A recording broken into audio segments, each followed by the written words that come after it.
de M. de Sousa. Vous savez, moi, on n'exige rien. On n'exige absolument rien. En fait,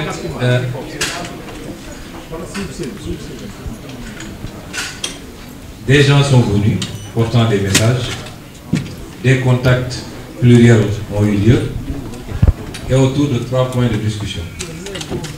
Je n'ai été voir personne qui me connaissait, que je n'ai jamais été voir quelqu'un, ni religieux, ni politique, ni société civile, pour leur dire que je veux ceci ou j'ai besoin de cela. Nous avons toujours été ouverts, et lorsque des gens se présentent, nous les écoutons. Et sur ces 3 points-là, je n'ai pas parlé de libération des détenus d'air, ça n'en faisait pas partie. Mais il est évident que si vous voulez décrisper, on n'a même pas besoin de vous dire libérez d'abord les otages politiques, ça va de soi.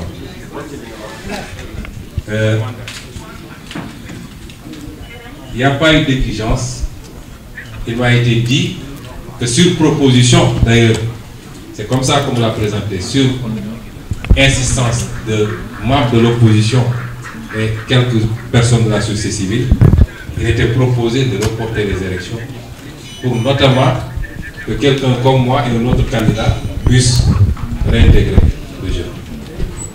Et ma réponse a été très claire. Je n'ai pas besoin de revenir sur ça. Le deuxième point, c'était la loi sur l'amnistie. Ma réponse a été très claire. Et le troisième point également, c'était lié au dialogue national. Évidemment, ça ne s'est pas posé en termes d'exigence. Il n'y a pas eu de troc. Nous n'avons donné aucune contrepartie à qui que ce soit. Si je devais donner des contreparties, ce serait peut-être demander à ce que la loi sur l'amnistie soit votée. Ce serait accepter de jouer le jeu du report parce que je le pouvais. Si je voulais jouer le jeu du report, j'aurais pu le jouer. Mais à aucun moment on a joué ce jeu. S'il y avait report, je serais le principal bénéficiaire en termes de candidat.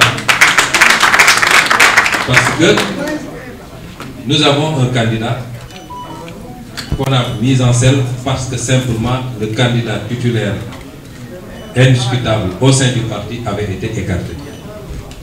Et donc, si les problèmes qui s'étaient posés venaient à être effacés, il est évident que j'aurais été mis en scène et je serais le candidat du parti.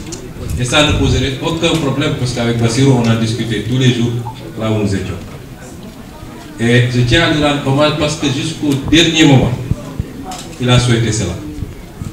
Et même après, je me rappelle un jour, je l'ai fait venir et je lui ai fait le compte rendu de mes discussions avec l'autre camp. Et il m'a dit, ma seule préoccupation, est-ce que l'affaire là pour laquelle ta candidature avait été écartée, est-ce que ça va être couvert par la loi d'amnistie? Et il est allé plus loin. Moi j'ai dit à nos députés, si les crimes de sang et les actes de torture sont inclus, ne votez pas. Mais lui, il a convaincu un député, il a dit j'ai bien réfléchi. C'est après qu'il m'en a parlé. Dans tous les cas, il faut voter cette loi parce que nos gosses sont en train de souffrir, parce qu'il nous faut reprendre notre résidence. Il a été plus loin que moi sur cette question-là. Mais nous n'avons donné aucune contrepartie à qui que ce soit. Et je tiens à dire qu'également, nos vis-à-vis nous ont respectés dans nos positions. À chaque fois qu'ils essuyaient un refus par rapport à une question, ils acceptaient notre position et ça ne les empêchait pas de revenir pour discuter sur d'autres questions. Il y a une volonté de décrisper, comme on l'a dit. Et ça permet de répondre à l'autre question. Dans cette affaire, il n'y a pas de vainqueur ou de vaincu. Nous considérons que nous avons suivi notre destin et nous allons continuer à le suivre. Il a été dit qu'on passerait par ces étapes. On n'en est pas sorti moins grandi qu'avant. Donc, ce n'est que le destin que nous suivons. Nous nous battons quand il faut nous battre. J'ai donné tout à l'heure une illustration coranique, même si on peut l'appeler ainsi. Moi, je suis fondamentalement croyant. Je suis imparfait, comme chacun d'entre nous. Mais sur certaines questions, je m'en remets exclusivement à Dieu. Et ce qui doit se faire, se fait. Donc, c'est pour dire que nous ne considérons pas... La seule victoire, ce n'est même pas quand on va gagner le 24, Inch'Allah. c'est à la fin du mandat.